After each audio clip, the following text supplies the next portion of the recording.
चंद्राय नमः।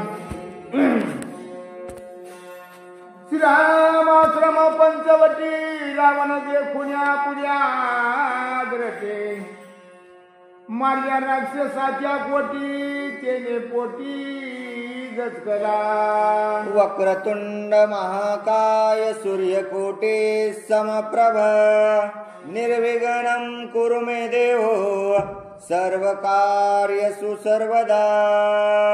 मनोजवं मारुततुल्यवेगं जितेन्द्रियं बुद्धिमतां वरिष्ठं वातात्मजवानरयुक्तं मुख्यं श्रीरामदूतं शरणं प्रपद्ये।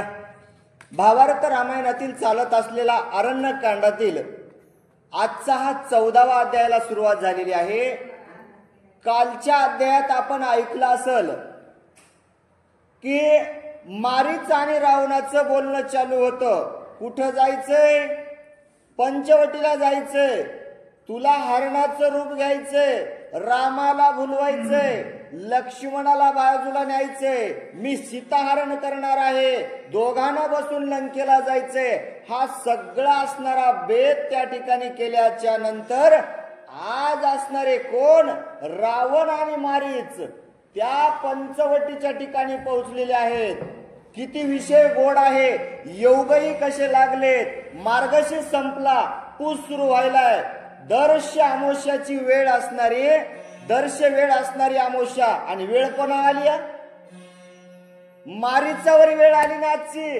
मारीच मरणारच आहे। मारीचाला माहित होतं इथं राहिलं तरी मरणार आहे, तिथं राहिलं तरी मरणार आहे। आणि अशीच ही वेळ आज योगायोगाली दर्श वेळ असणारी अमावस्या आणि अमावस्याच्या या भयान रात्रीमध्ये आज मारीचाचा वध होणार आहे। दोघही त्या ठिकाणी पोहोचल्याच्या नंतर अवस्था असणारी रावण पाहू लागला। रामाची भीती दोघांनाही होती, पण ज्या ठिकाणी पोहोचल्याच्या नंतर 14,000 असणारे राक्षस राम प्रभूनं मारलेलं पाहून दोघांनाही भीती वाटायला लागली। आणि काय बोलतात ऐका। राक्षसाची दीर्घ मढी पडली देखून करवडी, मारीचा चांता हडबडे खाजवी शेंडी भयानक। शेंडी खाजवायला लागला। आता काय खरं नाही म्हणला। आधीच रामाचं भेव वाटू लागलं ना आता इथं आलो। एवढे असणारे भयानक असणारे खर दूषण त्रिशरा असे असणारे या ठिकाणी मारून टाकलेत। आपली काय कथा आहे म्हणला।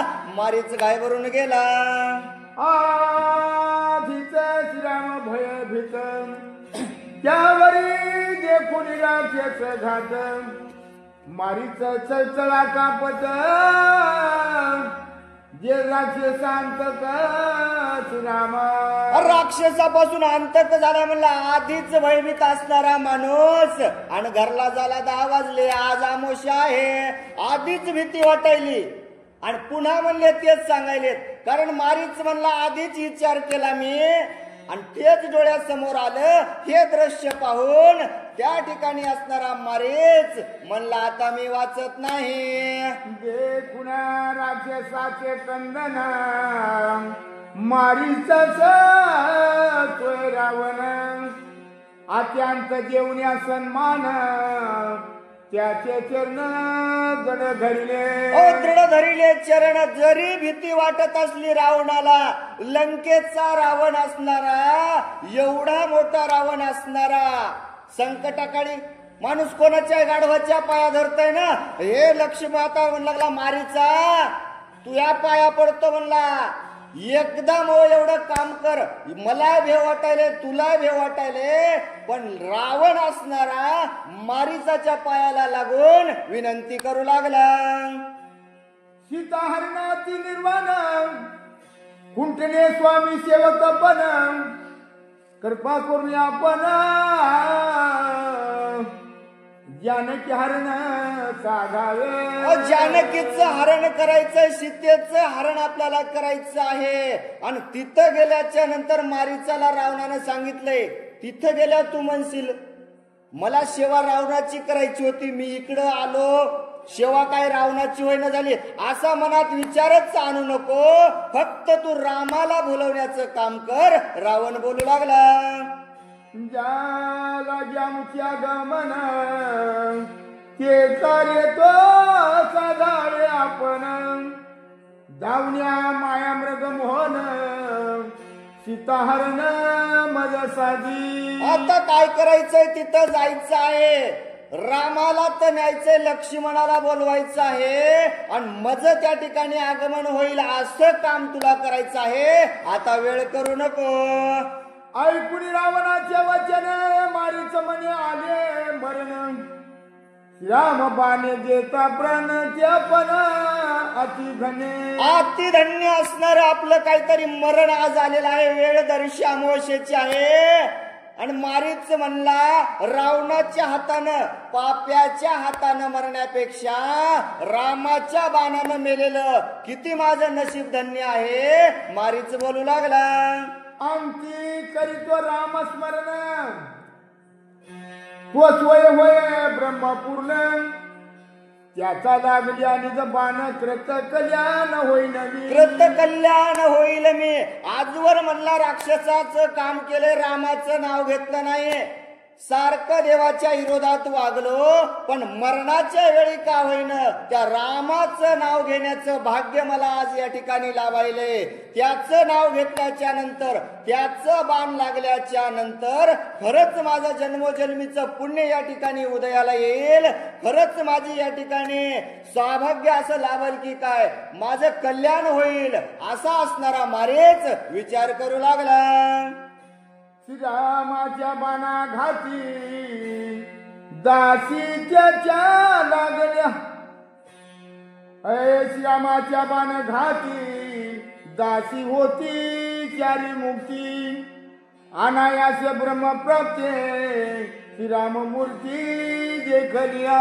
श्रीराम मूर्ती देखलिया. रामाच्या बाणानं असणाऱ्या दासी सुद्धा मुक्तीला पावतात. असा असणारा रामाचा बाण आहे आणि मला आज त्याच्या बाणानं धन्यता मिळाली. त्याची मूर्ती पाहण्याचा योग मला आलेला आहे. मारीच आपलं धन्यता मानू लागला. आईचे विचारून याची ती रावणा सुख द्यावया अंतिम. झाला विचित्र मृगतीय लंकापती विस्मित. आणि काही हरकत नाही म्हणला, आता मरायलाच निघालो ना म्हणला. कशाला शेवटी रावणाला नाराज करायचंय. उग म्हणला जाता जाता म्हणेल मला नाराज करून गेलं. काही हरकत नाही म्हणला. रावण महाराज अहो तुमचंच काम करण्यासाठी चलो ना. सगळं काम मी व्यवस्थित करतो. रावणाला असणार त्या ठिकाणी खुश करून मारीच निघाला आहे. नाही साडी मांडी गेली नाही फेडी वेडी देखली. चौकरी मृग शोभा शोभली पडली भुली लंकानाथा. पडली भुली लंकानाथा. रावणाला सुद्धा भूल पडावी. साडी माडी नाही केली, वेळ लागला नाही. अवस्था कशी होती? अहो राक्षस गणात जन्माला आलेला मारेच एका क्षणामध्ये असणार मृग हरणाचं रूप धारण केलं. एका क्षणामध्ये. कशासाठी हो? कारण रामाचं दर्शन होणार आहे, रामाचा बाण लागणार आहे म्हणून असणार मारीचानं आनंद वाटू लागला. मरण्याचा माणसाला आनंद वाटेल का हो? नाही वाटत. 100 गाठली तरी माणूस म्हणतोय अजून जगलं पाहिजे. पण मारीचाला आनंद वाटू लागला का? तर रामाच्या बाणानं माझं मरण होणार आहे आणि म्हणून हरणाचं रूप धरलं. लावण्य असणार असं रूप धरल्याच्या नंतर रावणाला सुद्धा त्या ठिकाणी आनंद होऊ लागला. तनु मनोहार सोन संयम रत्न बिंदू रोमा मुळ्यम प्रतिशोभे मुक्ता फळी नभ मंडळी देविकारा. इतकं सुंदर असणार रूप हरणाचं धरलं. तनु मनू असणार हरण, लावण्य दिसणार हरण, रूपवान असं रूप धरलं. कवळ पेल असणार शरीर धारण केलं. ब्रह्मांडामध्ये असं कुठंच नसल हरण असं रूप मारीचानं धरलं. इंद्रनीळ रंगे रत्नमुरडी अरद्ध नेत्र जिव्हा तांबडी ठाण मान परवडी मृग सोबी गाडी सोबत. ठाण मान कसं शरीर होत? चांगलं असणार शरीर, पायामध्ये रणकुळ असणारे, शिंगाला असणारे हिरे माणिक मोती असणारे, असं सुंदर असणार रूप त्या मारीचानं धरलं आणि कुठं जायचंय? पंचवटीला जाण्यासाठी निघाला. श्रंगारी मणी दलकित पुछे सिंधुराकृती शुभ्र उदर हंस तिची विचित्राकृती मृग शोभा. ही चित्र आकृतीचा मृग आहे आणि बदका इतकं असणार सुंदर शरीर केलंय.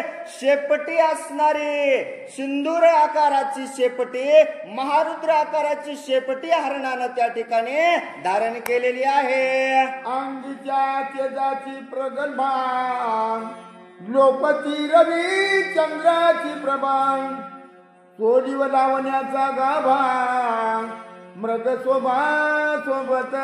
मृग शोभा एवढी शोभू लागली. किती अंगाचं असणार, तेज असणार. त्रिलोक्यामध्ये सुद्धा त्याच काय हो, सगळेजण पाहून भिक पडतील असं तेज धारण केलं, शरीर असणार धारण केलं. आणि आता रावणाला बोलवण्यासाठी रावणाची आज्ञा घेऊन मारीच त्या ठिकाणाहून निघायला तयार झाला. ऐसा चौकत विचकत चकित गती चपळ पाहत काही चरत काही तरफडत आश्रमात सोयाला. काही चरत काही फडफडत आश्रमात सोयाला. हरणाचं चरण स्थिर नाही. हरणानं इथून उडी मारायची, तिथं जायचं, थोडं चरायचं, तिथून पुढे जायचं, चरायचं. चपळंग असणार हरण, फडफडणार हरण त्या ठिकाणी पंचवटीच्या ठिकाणी आले. रिगोलिया पंचवटी सन्मुख सीतेच्या आग्रतीय राम देखे जगदेठी ऐसा निकटी विचारत. पंचवटीच्या ठिकाणी आल्याच्या नंतर श्री सीतेच्या दृष्टीला यायचं आहे. आणि सीतेच्या दृष्टीला येण्यासाठी पुन्हा कोणाच्या दृष्टीत यायचंय? रामाच्या दृष्टीला यायचंय. कारण रामाला घेऊन जायचंय. राम आपल्या दृष्टीला पडले, पण आपण रामाच्या दृष्टीत पडावं म्हणून हरण समोर येऊ लागलं. रामापासून फडके दुरी निकट विचारे सीता सुंदरी सर्वांगे जाऊन या सागरी क्षणामाधारी मोहिनी. क्षणामध्ये मोहिनी केलं. सीतेला एवढं असणार आपलं सुंदर रूप हरणानं दाखवायचं, पुन्हा बाजूला जायचं, पुन्हा रामाच्या पुढे यायचं, पुन्हा बाजूला जायचं. कशासाठी?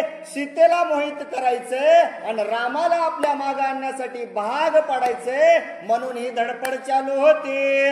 मृगाशी होता जंटी भेटी हरिषे जनातीचे पोटी त्याचे लावण देखता रटी आलाद पोटी सीतेच्या. दृष्ट झाली सीतेची आणि हरणाची. पाहिल्या बरोबर मनात बसलं. एवढं असणार लावण्य असणार रूप पाहिलं, सुंदर असणार हरण पाहिलं आणि सीतेच्या मनात बसल्याच्या नंतर काय बोलते ऐका. देखुनी मृगाची अवयव सीतेशी सुख अभिनव परमसुईन सुखावे जीव जडला भाव मृगा स्वरूप. भाव जडला. एकदाच हरण बघितलं, सीतेचा भाव हरणावरती गेला. काय पाहिलं? सुंदर असणारे केस पाहिले, अंगावरती टिपके पाहिले, नक्षीदार असणारी शेपूट पाहिली, उंच असणारे शिंग पाहिले आणि एवढं सुंदर हरण पाहिल्याच्या नंतर सीतेचा भाव हरणावरती गेला आणि रामाला काय बोलते ऐका.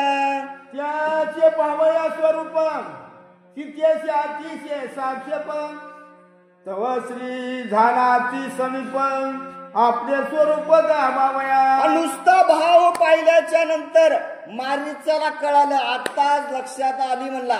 सीतेनं पाहिलं पण पुन्हा जवळ जायचंय, पुन्हा सीतेच्या जवळ आला. का? सीतेला मोहित करायचं होतं. पुन्हा सीतेच्या जवळ येऊ लागला, रामाच्या दृष्टीत पडू लागला आणि काय घडतंय का. सीता अंग प्रत्यांग निहाळी जवळ येऊन या कुंवाळी तो मृगू रोमा तनु कोवळी दोही करतळी निवारी. मृगाचे रोम असणारे केस असणारे एवढे कवळे होते. कशासाठी जवळ आलता? कारण सीतेच्या जवळ यायचं, सीतेनं पुरवळायचं. लहान लेकरासारखं असणारा हरिण, मऊ मृग असणारा हरिण सीतेच्या मनामध्ये बसलं. कवळे असणारे केस तिला लागू लागले आणि हरणाचा रंग पाहून सीता सुद्धा मोहित झाली होती. देखून मृग स्वभात्यांत स्वर्गी सुरवर झाले भ्रांत. कोण कोणाचा कैचा येत महाद्भुत मृग. मृग शोभा अत्यंत असणारी दृढ होती आणि ही शोभा देऊन असणारे कोट त्रिलोकात असणारे देव विचार करू लागले. काय व्हायले म्हणले, कोण कोणासाठी आलं हेच कळना. आता काय घडतंय का? जे कोण्या मृग आकृती ऋषीश्वर पडले भ्रांती. तटतटेलीची तव्रती अवघे पाती टकमक. नुसतं हरणाला बघितलं सीता मोहित होईल याच्यात नवल काय. ऋषी सुद्धा संभ्रमात पडले.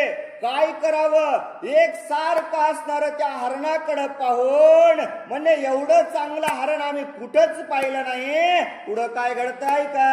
होता मृगाचे दर्शन मृगाकर्षी सीता नयन. मृग सौंदर्या वेधले मना लागले ध्यान मृगाचे. एकदाच हरणाचं दर्शन झालं. एवढं लावण्य असणारं हरण सीतेनं एकदा नजरेनं पाहिलं, मन त्यावरती ठेवलं, मनात भाव निर्माण झाला. हरणाचं सौंदर्य पाहिलं आणि सीतेला सर्वस्व असणार आता हे हरण आपलंच व्हावं असं वाटू लागलं. हर्षे सांगे श्रीरामासे उल्हास बोले लक्ष मनासी. मृग सौंदर्या शोभा कैसी हे मांगेशी रत्नावळी. आनंदानं सांगू लागले, ऐका ना ऐका ना मालक ऐका ना. एवढं सुंदर हरण पाहिलं का तुम्ही लक्ष्मणजी? ऐका ना हो, एवढं सुंदर हरण पाहिलं का? इतका आनंद असणारा सीता मातेला होऊ लागला. वने हिंडता कोट्यान कोटी ऐशा मृगेशी नवे भेटी. मज पाताने जजटी ऐशा मृग सटी नसे. ऐका ना मी इतके वन हिंडले, कोट्यान कोटी असणारे वन मी या ठिकाणी फिरून पाहिले. असं असणारं हरण मी कोण्याही वनामध्ये पाहिलं नाही. वनात सोडून द्या म्हणले, कारण एवढं सुंदर असणारं हरण या सृष्टीवरती कुठंच नसल असं मी कुठंच पाहिलं नाही.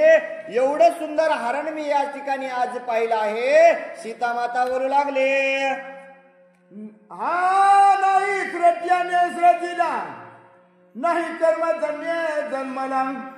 निखळ लावण्याचा वोतीला देव धाडीला मज लागी. दैव धाडीला मज लागी. नाथ महाराज म्हणतात हा नाही सृष्ट्याने जन्मिला.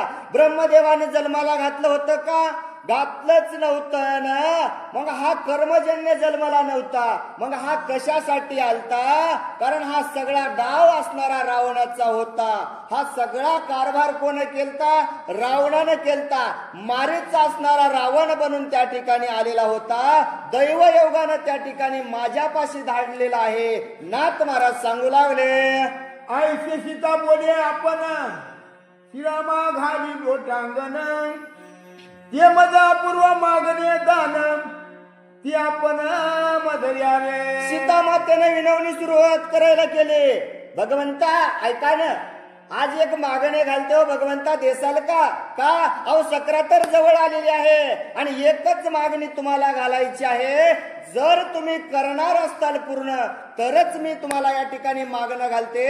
लोटांगण घालून सीता माता विनवणी करू लागल्या.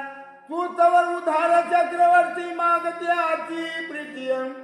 कृपा करावी रघुपती कृपा मूर्ती कृपाळुवान. कृपा मूर्ती कृपाळुवान आहे. तुम्ही प्रत्येकानं मागणं केलेलं भगवंता तुम्ही पूर्ण करता. कोणाकोणाचं मागणं पूर्ण केलंय लिस्ट सांगायला गेले सीतामाता म्हणली वेळ पुरणार नाही भगवंता, एवढे दीन दयाळ असणारे तुम्ही आहात, कृपामूर्ती असणारे तुम्ही आहात, म्हणून तुमच्यापाशी आज एक मी मागणं घालते, ते मागणं माझं प्रीतीनं तुम्ही आज पूर्ण करावं. सीतामाता बोलू लागली, म्हणून चरण धरले ललाटी, अश्रू भरले नेत्र वाटी, सलजे पाहे गोरटी, श्रीरामद्रटी लक्ष्मणी. तर मागणं मागायचंय, आपल्या मालकाला मागणं मागायचंय. सीतामातेच्या डोळ्यामध्ये अश्रू यायलेत, भगवंताचे चरण धरलेत आणि म्हणाली, भगवंता मला एकच गोष्ट मागायची.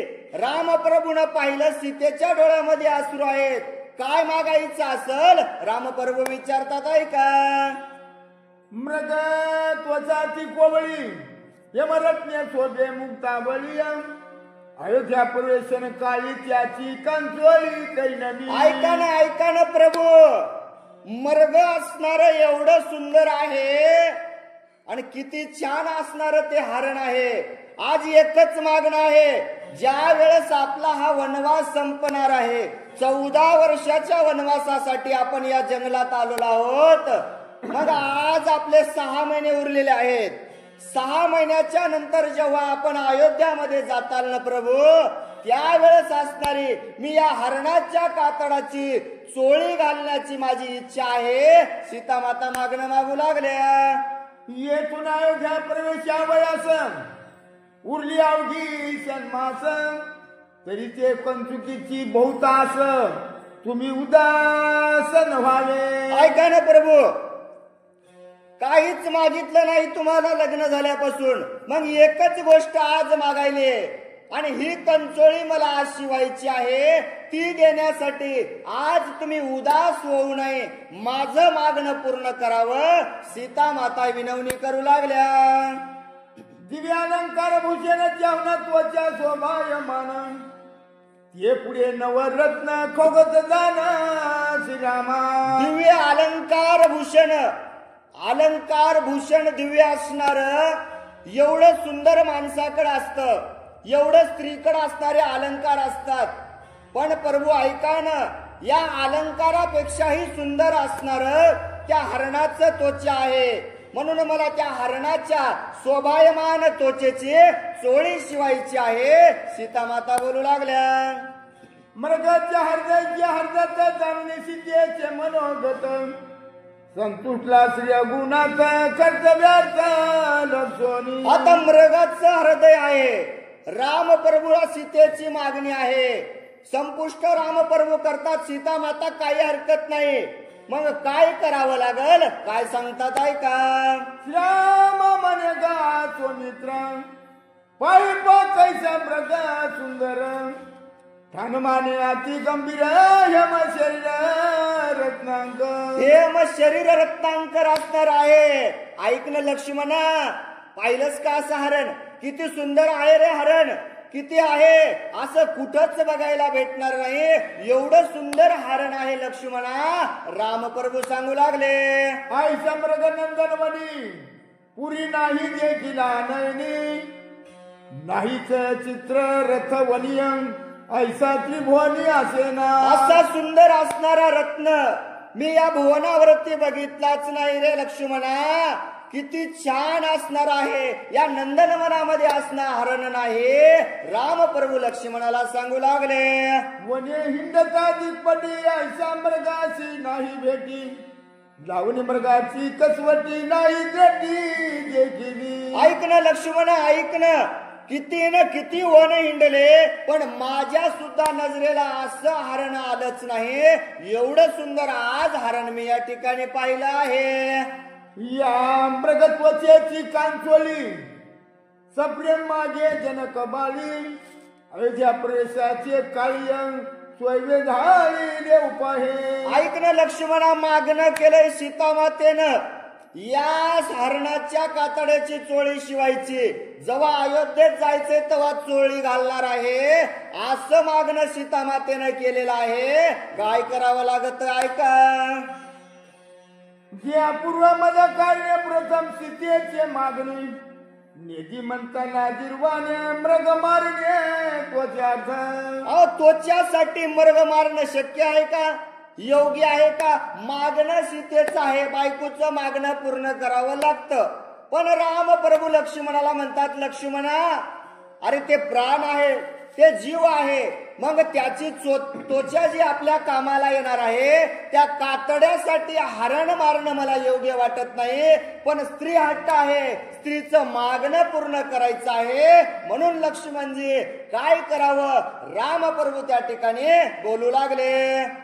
सीतेच्या मागण्यासाठी मृगवधार्थ श्रीराम उठी, हेमा भरणी धनुष्य मोठी बाण प्रतिस दोन्ही. ऐकणं लक्ष्मणा, सीतेचं मागणं आहे आणि मी पूर्ण करण्यासाठी जाणार आहे. म्हणून असणारे राम प्रभू बसलेले उठले, हे मागणी असणारा आपला बाण हा धनुष्य हातामध्ये घेतला आणि काय बोलतात ऐका. श्रीरामे मांडून या ठाण, धनुषी वाहिला से गुण, सीती लाईला से बाण, मृग लक्ष्मण निघाला. आणि उठल्याच्या नंतर हातामध्ये बाण घेतला, धनुष्याला लावला आणि लक्ष हरणावर केले. आणि पुढे काय बोलतात ऐका. लक्ष्मणा के सावधान बाणे के मृग मारीन, मृग चर्म शोभायमान सीते देईन सुखात. आणि ऐकणं लक्ष्मण, ऐकणं, एका बाणामध्ये असणार मी हरण मारणार आहे आणि त्याचं कातड असणार आणून मी सीतेला त्या ठिकाणी चोळीसाठी देणार आहे. मृग चर्म आर्या हाता परम सुखे सुखावे सीता, ऐकेतीच्या मनोगता उभय बागता विभागो. ऐकणं, एकदा का हरण मारल्याच्या नंतर त्याचं कातडा माझ्या हातात आल्याच्या नंतर सीतेला सुद्धा आनंद होणार आहे. लक्ष्मणा त्यासाठी तुला काय सांगतो ऐका. आर्य चर्माची कंसुकी पूर्ण, आर्य चर्माचे मज आसन, करता उद्या प्रवेशन शोभायमान आम्हा दोघा. शोभायमान आम्हा दोघा कोणानं सांगितलंय? राम प्रभू सांगायला. ऐकणं लक्ष्मणा, अर्ध्या कातड्याची चोळी आणि अर्ध्या कातड्याचं मला बसायला आसन करायचंय. कशासाठी? मॅचिंग म्हणले. बायला तवा मॅचिंग कळत नव्हतं, आता कळायले. कारण राम प्रभू रामायण सांगायले, राम प्रभू सांगायले लक्ष्मणा अर्ध कातड असणार सीतेला चोळी होईल, अर्ध कातड असणार मला सिंहासनावरती बसण्यासाठी दोघांचंही सारखं होईल. राम प्रभू बोलू लागले. मृग चर्माचे भूषण एक कंसुकी एक आसन, ऐसे सीतेचे भावी मना, पती वंचन करू नये. पती वंचन करू नये. मृग चमराचे असणारे भूषण करायचे. कोणते भूषण? सीता मातेला असणारी चोळी आणि मला असणार आसन त्या ठिकाणी कुठं? अयोध्यामध्ये गेल्या होणार आहे. उत्तम आणि पक्वान वस्त्री अलंकार आणि भूषण, पतिविन भावी आपण ते श्री जाण समवेशा. श्री ज्ञानदेव तुकाराम पंढरीनाथ भगवान की जय. श्री गणेशाय नमः. श्री सरस्वती नमः. श्री सद्गुरु रामचंद्राय नमः. उत्तम अन्नानी पक्वान, वस्त्रे अलंकारानी भूषण, पतिविन भागी आपण ते स्त्री जान समविशा. या ठिकाणी नाथ महाराजांनी सुंदर अशी असणारी ओळी सांगितली आहे. उत्तम अन्न आणि पक्वान्न आणि अलंकार असणारे, पतीच्या विना असणारी जर स्त्री एखादी जर भक्षण करत असेल, आपल्या पतीला सोडून चांगलं चांगलं अन्न खात असेल, अशी असणारी स्त्री, कारण नाथ महाराज सांगतात ती राक्षस कुळातली असेल. कारण या ठिकाणी सीता मातेने एकट्यासाठी मागितलं नव्हतं.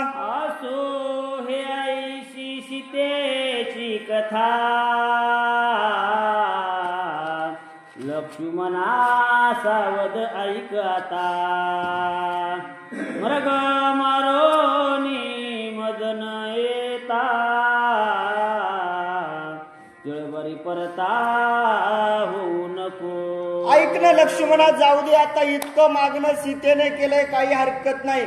मी असणारा हरण मारायला जाणार आहे. जोपर्यंत मी हरण मारून येत नाही तोपर्यंत तू या ठिकाणाहून एक क्षणही बाजूला जायचं नाही.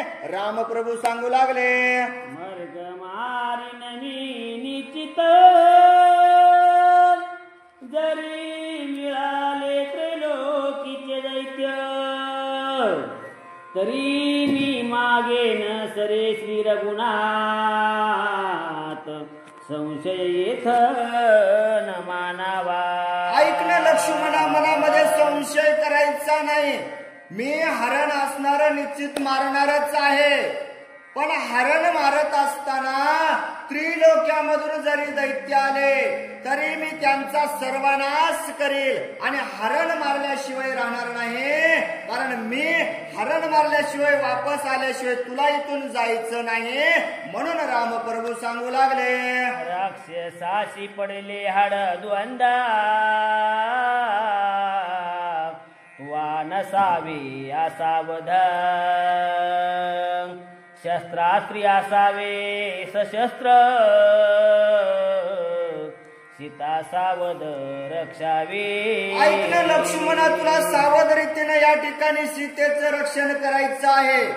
मी गेल्याच्या नंतर इतर राक्षस येतील, तुझ्या संग काहीतरी युद्ध करायचा प्रयत्न करशील. तू तांबीस रागाचा आहेस, तुला राग सहन होत नाही लक्ष्मणा. आता आलेले राक्षस तुला ओळखायचे आणि रिकामं राहायचं नाही.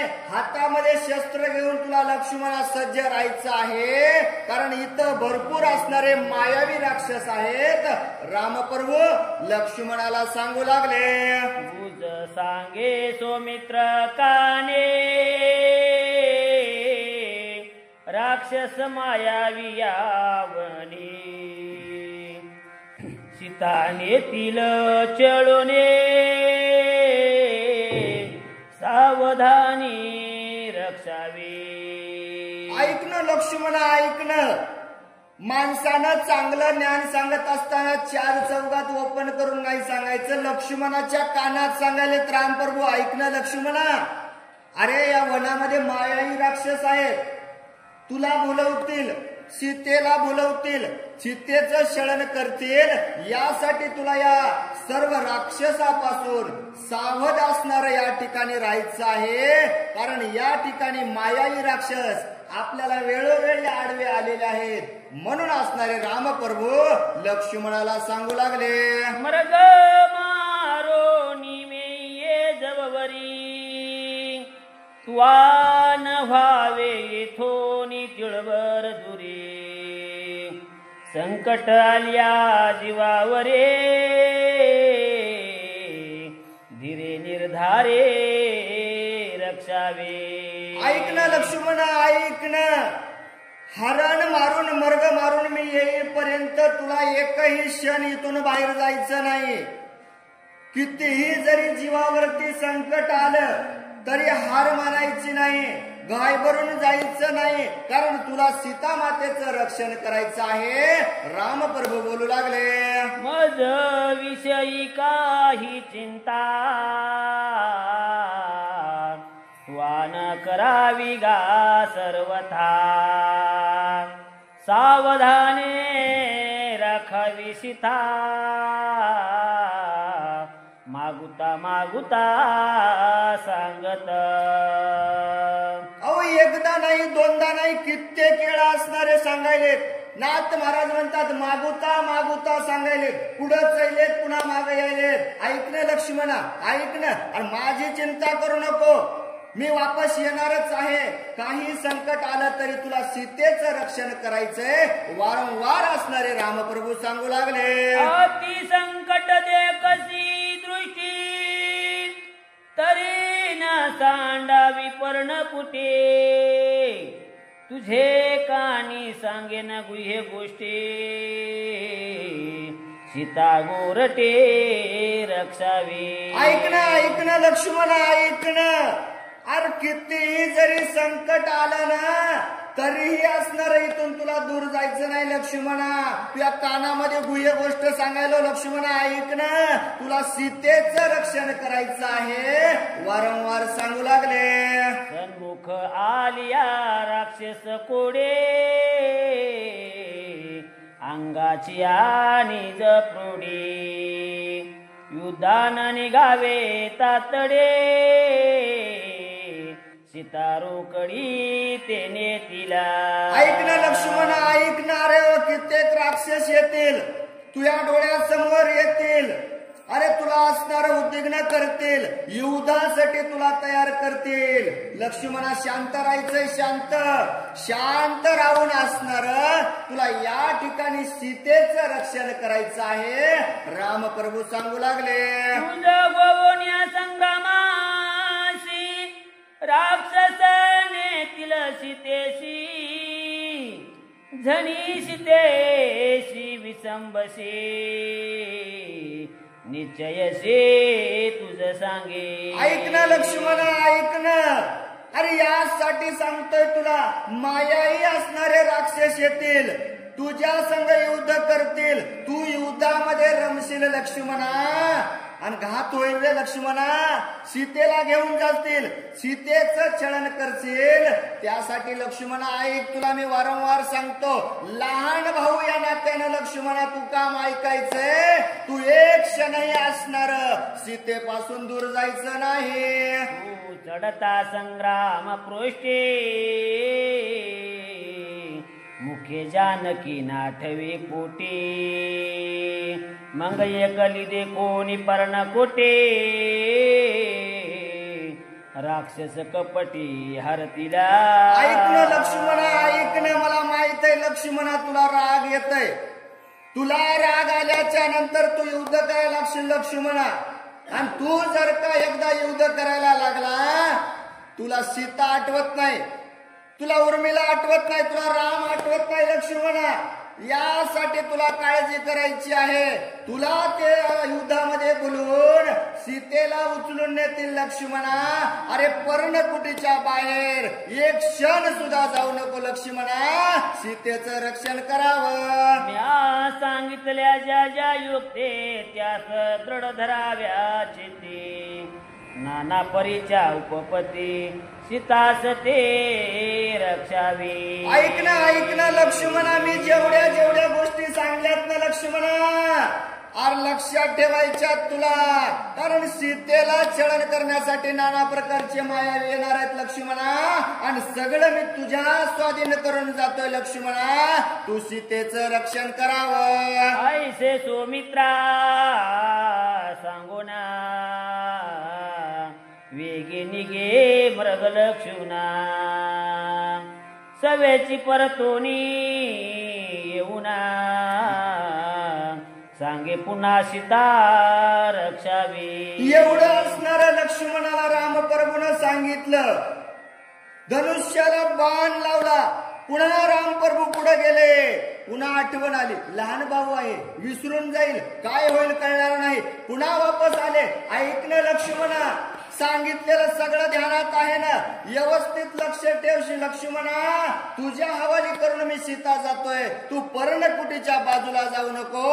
कारण येणार संकट लक्ष्मणाला माहित नव्हतं पण रामप्रभूला माहित होतं म्हणून विनवणी करू लागले. वारंवार करो मृग वदाती निघे रामा धनुष्यबाणाचा क्रमे अति संभ्रमत धरती. वारंवार असणारे लक्ष्मणाला विनवणी करायची. पुन्हा पुढे जायचं पुन्हा मागे यायचं. ऐकणं लक्ष्मणा विसरू नको बरं. पुन्हा पुढे जायचं हरणावरती लक्ष ठेवायचं. पुन्हा सांगायचं. वारंवार असणारे लक्ष्मणाला सांगू लागले. हरणावरती नजर ठेवू लागले. आणि काय घडतंय का श्रीराम देखो धनुष्य मुष्टे मृग फडके चकित दृष्टी सांडोनिया पंचवटे उठा उठी पळतसे. अहो राम प्रभू निघालेत. मारीच असणारा हरणाच्या रूपामध्ये पाहायचं. निघाला का राम? पुन्हा लपायचं, पुन्हा रामाच्या समोर यायचं. कारण रामाला पंचवटीतून न्यायचं होतं. पुन्हा हरणानं समोर यायचं, फडफड फडफड करायचं. पुन्हा राम प्रभूनं निघायचं. असं असणार त्या ठिकाणी चालू असताना राम म्हणले मी धनुष्याला बाण लावून हरणाला मारल्याशिवाय वापस येणार नाही. राम असणारे बाण सज्ज करून निघाले असताना काय घडताय का? शूर्पणखेचे नासिका छदन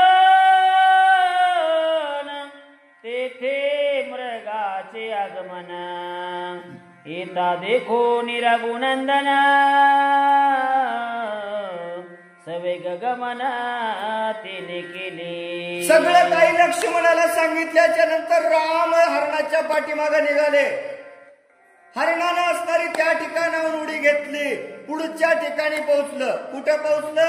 ज्या ठिकाणी असणाऱ्या शूर्पणखेचं नाक कापलं होतं, कान कापले होते लक्ष्मणानं, त्या ठिकाणी पोहोचलं. रामप्रभू तिथं पोहोचले. पुन्हा हरणानं दुसऱ्या ठिकाणी उडी घेतली. पुढं काय घडताय का?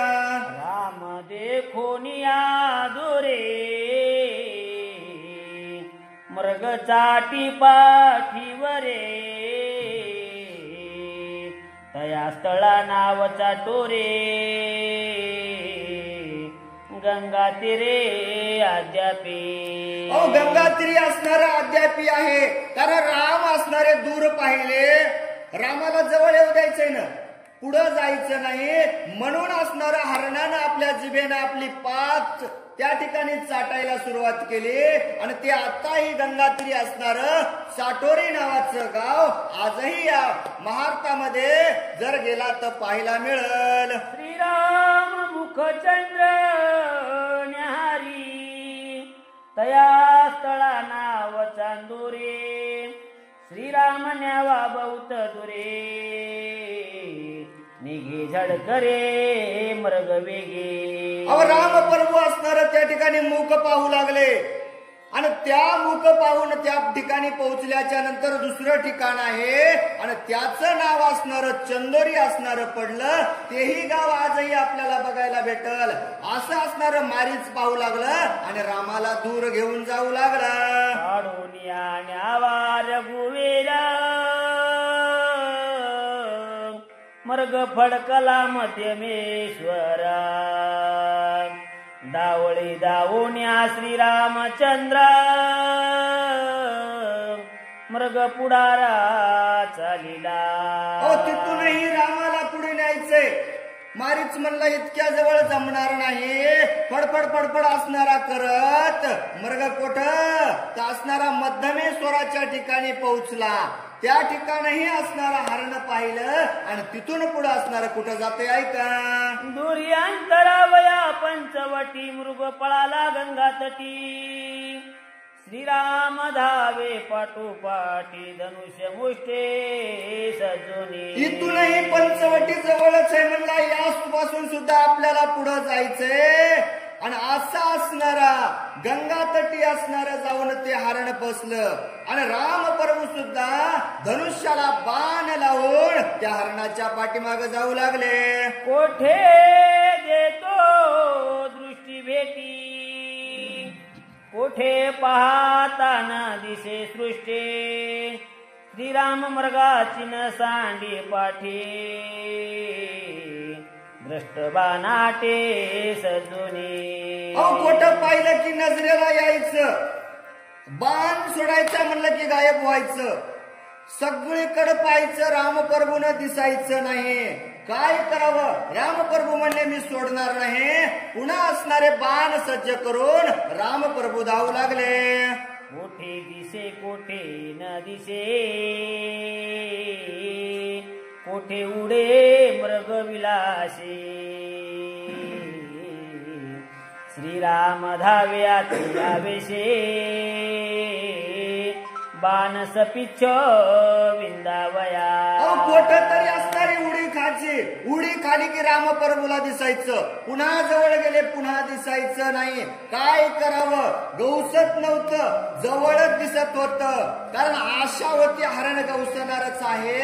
आणि या आशेनं असणारे लक्ष्मणाला सांगून गेलेले रामप्रभू बाण सज्ज करून हरणाला मारण्यासाठी पाठीमाग धावू लागले. श्रीरामाचा बाण मृग वेगे सोडी ठिकाण. तया ठाया नाव ठाण सावधान अवदारा. ऐका ना रामप्रभूचा बाण बघितल्याच्या नंतर त्या हरणानं असणारी जागा बदलायची. एक नाही अनेक असणाऱ्या अशा जागा हरणानं बदलल्या. आणि त्या कोणत्या जागा असणाऱ्या बदललेल्या आहेत. नाथ महाराज सांगतात सावध रीतीनं तुम्ही ऐका. त्या सर्व जागेचे नाव सांगतो. प्रथम कुंकुम ठाण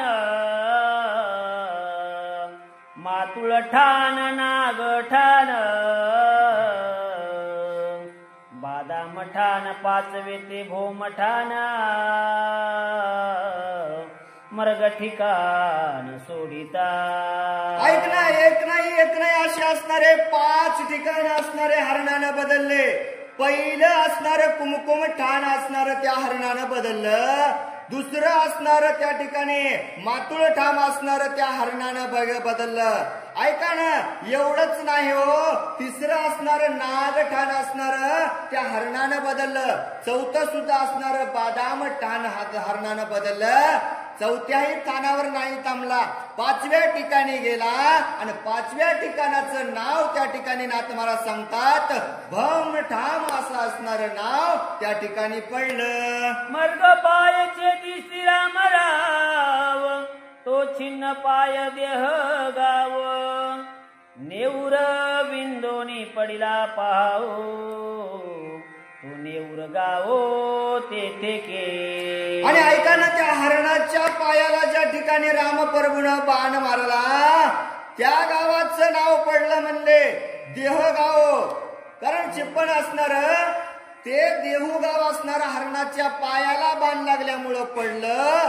आणि नेऊर असणार शरीर असणार त्या शरीराला ज्या ठिकाणी रामप्रभूनं बाणाचा त्या ठिकाणी वार केला त्या गावाचं नाव पडलं नेऊर गावे. असं असणारं हरण प्रत्येक ठिकाणी ठिकाण बदलून पुढे जाऊ लागलं. भाळ भेदले जिव्हारी तो भाळ गाव गंगा तीरी. लक्ष्मणा धाव झडकरी गिरा गजरे मर्ग पडिला. आणि तिथूनही हरण पुढं पळालं. आणि तिथूनही हरण पुढं पळाल्याच्या नंतर थांबलं नाही.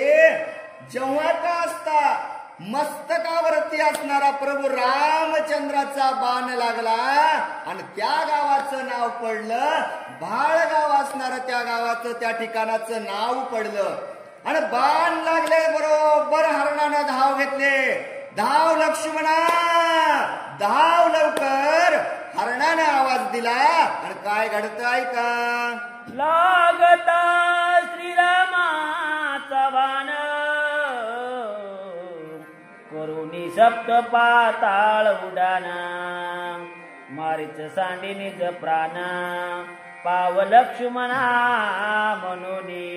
नुसता रामाचा बाण लागल्याबरोबर 7 पाताळामध्ये असणारी उडी घेतली. कोण होत हरण नव्हतं ना, मारीच असणारा होता. आणि उडी घेतल्याच्या नंतर पुन्हा कार्य सांगितलं होतं ना रावणानं तुला लक्ष्मणालाही धरून आणायचं आहे. पाताळामध्ये उडी घेतल्याच्या नंतर आवाज काढला अरे लक्ष्मणा धाव लवकर. पुढं आवाज आल्याच्या नंतर काय घडतंय का. मारीच महामाव कर श्रीराम स्वरा सारिका स्वर करुणिया क्रंदे दुस्तर दिन उत्तर ते ऐका. आता किती छान उत्तर असतंय. नाथ महाराज सांगायले मारीच असणार अडलायलाय, आवाज द्यायलाय कोणाला? लक्ष्मणाला. लक्ष्मणा धाव लवकर. किती स्वर होता हो? चांगला स्वर होता का? कर्कश असणारा आवाज असणारा त्या मारीचाचा निघू लागला आणि रामप्रभूला आवाज द्यायचा, लक्ष्मणा जेवलास का लक्ष्मणा? एवढा मधुर असणारा स्वर त्या रामप्रभूचा होता आणि कर्कश असणारा स्वर तो मारीचा आडू लागला. याच्यामुळे लक्ष्मण येईल का हो? पण पुढं काय घडतंय का? लक्ष्मणा वेगी धाव पावा, मिळून राक्षस समुदाव. रणी निरोधिले पहावो, महाभाऊ धाव वेगी. एवढ्यावरही थांबला नाही. मारीचानं पुन्हा आरडायला सुरुवात केली, लक्ष्मणा धाव लक्ष्मणा. अरे कित्येक असणारे राक्षस आलेले आहेत, माझ्यावरती संकट आलेलं आहे लक्ष्मणा, तुला धावावं लागल. मी संकटात आहे, या ठिकाणी युद्ध करावं लागल. यासाठी लक्ष्मणा तू धाव. म्हणून मारीच हाका मारू लागला. तव माझा निज सखा, रणभूमीचा पाठीराखा. राक्षस मारिले देखा,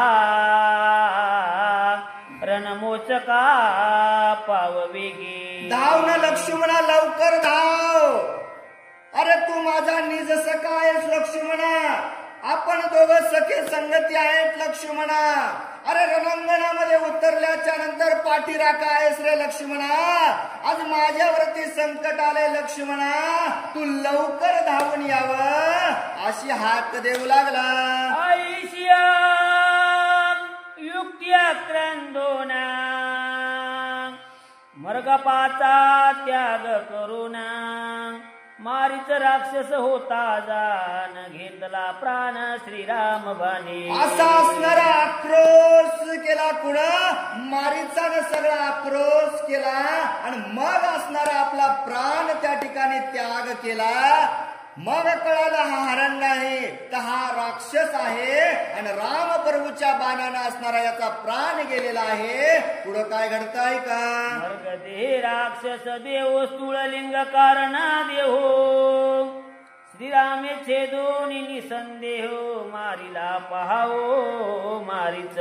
मारीच असणारा मृग रूपामध्ये आलेला स्थूललिंग असणारे रामप्रभूनं त्याचे छेदून असणार त्या ठिकाणी वध करून मारीचाचा त्या राक्षसाचा असणारा रामप्रभूने वध केला आहे. मरणे मारिले जन्मा सहित,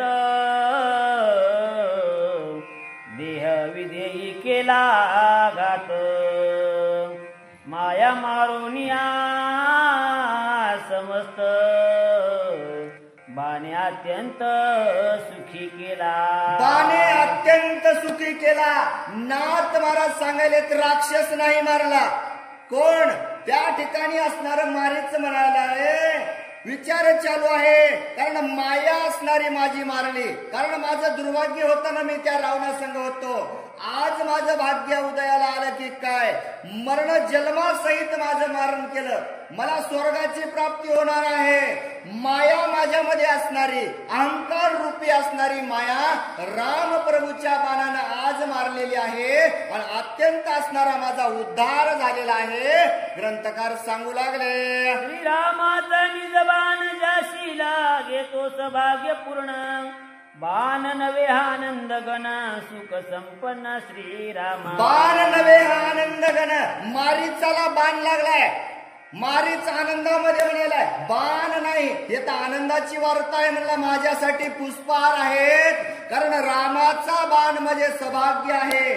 ज्याला लागला त्याचं सौभाग्य उदयाला आलं. ज्याला रामप्रभूचा बाण लागला त्याला सुख संपन्न झालं. ज्याला रामप्रभूचा बाण लागला त्याला स्वर्गाची प्राप्ती होईल. असा असणारा रामप्रभूचा बाण मला या ठिकाणी लागला आणि माझं भाग्य आज उदयाला आलं. मारीच बोलू लागला, तुळ देहा ते छेदित, हे योद्धे देखिले बहुत. परी जीवी जीवपणा करी घात श्री रघुनाथ निज योद्धा. रघुनाथ असणारा निज योद्धा आहे. रणांगणामध्ये वध करणारे कित्येक जण पाहिले, माणसाला मारणारे कित्येक जण पाहिले, पण त्याच्या बाणानं ज्याचा उद्धार होतो असा निज योद्धा असणारा मी एकच पाहिला, तो म्हणजे राम प्रभू, आणि त्याच्यामुळे माझा उद्धार झालेला आहे असा असणारा मारेच त्या ठिकाणी बोलू लागला. हे दोनिया भया भय शोक छे दोनिया द्वंद दुःख श्रीराम दिदले महासुख सुखाचे सुख श्रीराम. सुखाचे सुख श्रीराम, नुसतं सुख नाही परम सुख असणारे श्रीराम आहेत. भय भीत असणारं रामाच्या बाणानं माझं छेदलं, संकट असणारे रामाच्या बाणानं असणारे छेदन केले, माझं पाप पुण्य असणारं रामाच्या बाणानं छेदन केलं आणि मला स्वर्गाची प्राप्ती झाली.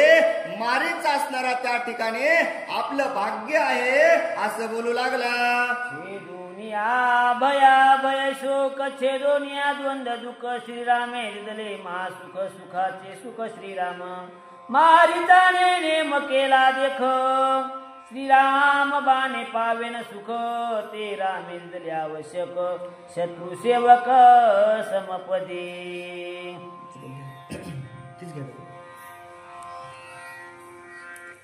डबल घ्यायचं लक्षात नाही का? साखर खास तर वाटली की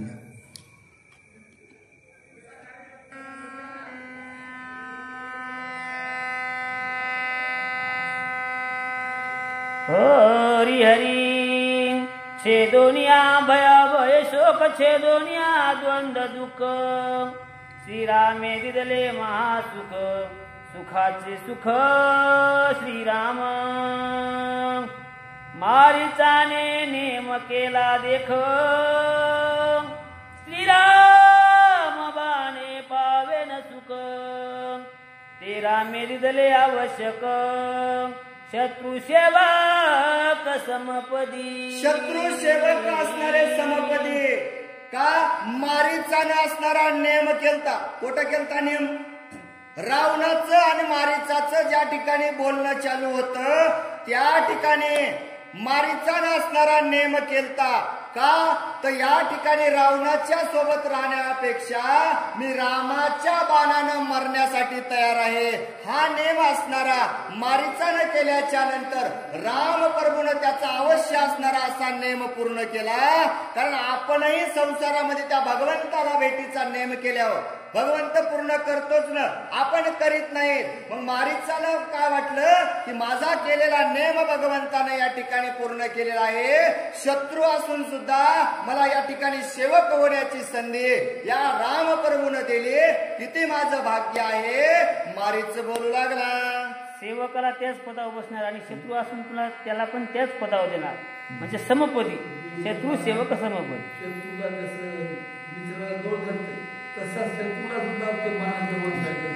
जे सुख भोगिती सनकादिक तेची सुख मारीचाच ते आवश्यक बाप कृपाळू रघुकुल टिळक सुखदायक संग्रामी. सुखदायक असणारा संग्रामी असणारा रघुकुळ टिळक असणारे राम प्रभू कोणतं सुख दिलं हो मारीसाला? राजा केलं का? प्रधान केलं? लंकादान केली का? अयोध्या देते का? नाही. का? नाथ महाराज म्हणाले सनकादिक संत असणारे जे सुख भोगतात ज्यांना स्वर्गाची प्राप्ती झाली त्यांच्याच बरोबरीला असणारं नेऊन मारीचाला केलं भगवंतानं पोहोचलं आणि मारीचाचा सुद्धा शत्रू असून भगवंतानं उद्धार केला. नाथ महाराज सांगू लागले या परी श्रीराम आपण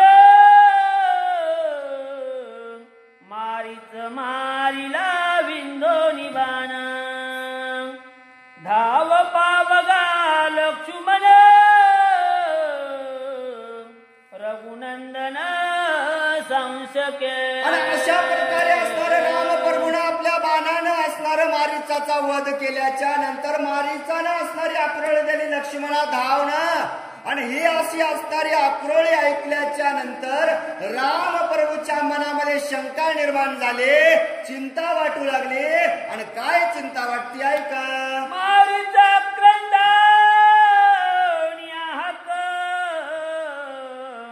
दुमदुमिले तिन्ही लोक, हे सौमित्र ऐकोनी देख, येईल आवश्यक धावण. मनामध्ये चिंता वाटायला लागली, काय करावं.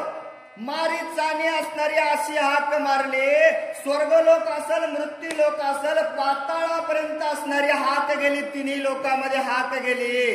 आणि ही हाक ऐकल्याच्या नंतर लक्ष्मण असणारा क्षणभरही थांबणार नाही. एवढा असणारा लक्ष्मणाचा जीव माझ्यामध्ये आहे, एवढा असणारा बंदा आमचा सखा बंधू लक्ष्मण आहे. आणि तो असणारा धावून आल्याशिवाय राहणार नाही. तो आल्याच्या नंतर सीतेचं काय होईल याची असणारी चिंता रामप्रभू करत असताना काय घडतंय का.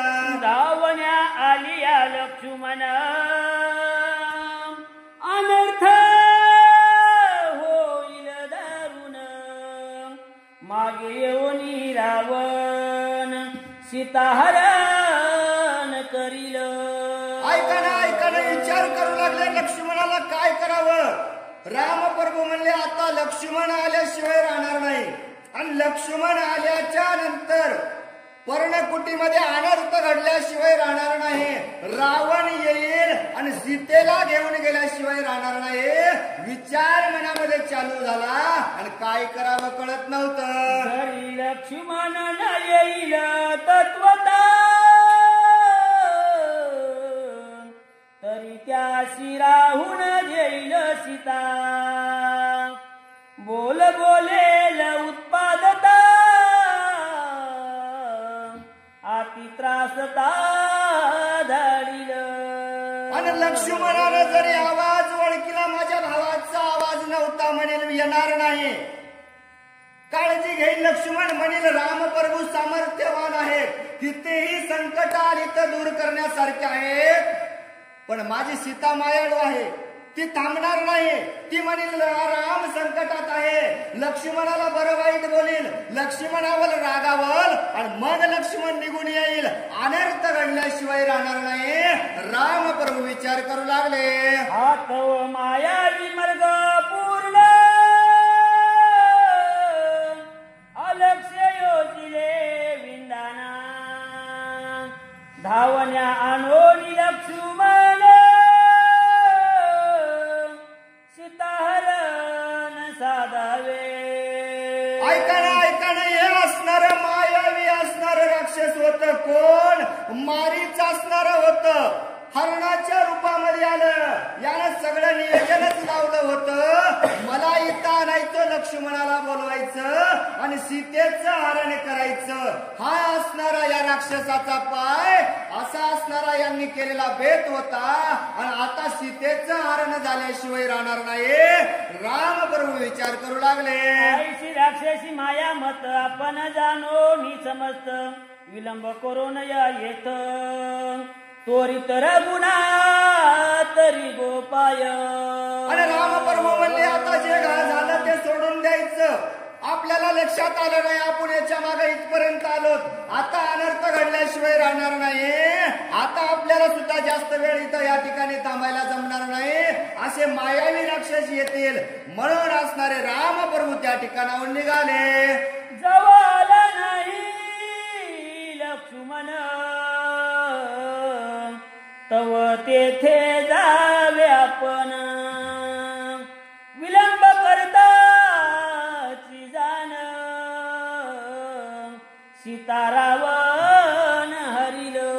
सीतारावणाला आता काय होईल सांगता येणार नाही. जोपर्यंत पर्णकुटीमध्ये लक्ष्मण आहे तोपर्यंतच मला जाऊन पर्णकुटी गाठायची. मला जायला जर उशीर झाला लक्ष्मण बाहेर येईल आणि रावण असणारा येऊन सीतेचं हरण केल्याशिवाय राहणार नाही. असा असणारा विचार करून रामप्रभू निघाले. लक्ष्मण धावण्यालये उठा उठी, तव ठाकावी पंचवटी, ऐसे विचारोनी पोटी मग जग जेटी निगोपाय. जगाचे असणारे जगजेटे जोपर्यंत लक्ष्मण पर्णकुटीवरून उठाउठी करेल तेवढ्या वेळेमध्ये मला पोहोचायचंय. का कोणाला विचारावं, जवळ तर कोणीच नव्हतं. आपल्या मनाला असणारा राम प्रभूने विचारला आणि मनानं गावी दिली, रामा तुला जावावं लागल. काय होणार आहे मनाला कळतं. माणूस सगळ्याला विचारतो, मनाची माणूस विचार करीत नाही. आणि सगळं झाल्या मग म्हणतो माझ्या मनात वाटलंच होतं. असं असणार राम प्रभूने मनाला विचारलं आणि मनाचा विचार घेऊन राम प्रभू त्या ठिकाणाहून निघाले. एका जनार्दना शरण श्रीराम मारीच मारिला पूर्ण. धावण्या धावेल लक्ष्मण कथा विंदान अवदर. कथा विंदान अवदरा. नाथ महाराज एका जनार्दन स्वामीला शरण जाऊन सांगतात, राम प्रभूने असणारी मारीचाचा या ठिकाणी वध केलेला आहे. पण उद्याच्या अध्यायामध्ये सीतेचं हरण होणार, लक्ष्मण धावून येणारा, सीता काय बोलते लक्ष्मणाला, ही सर्व कथा आपल्याला उद्याच्या अध्यायामध्ये ऐकायला मिळणार आहे.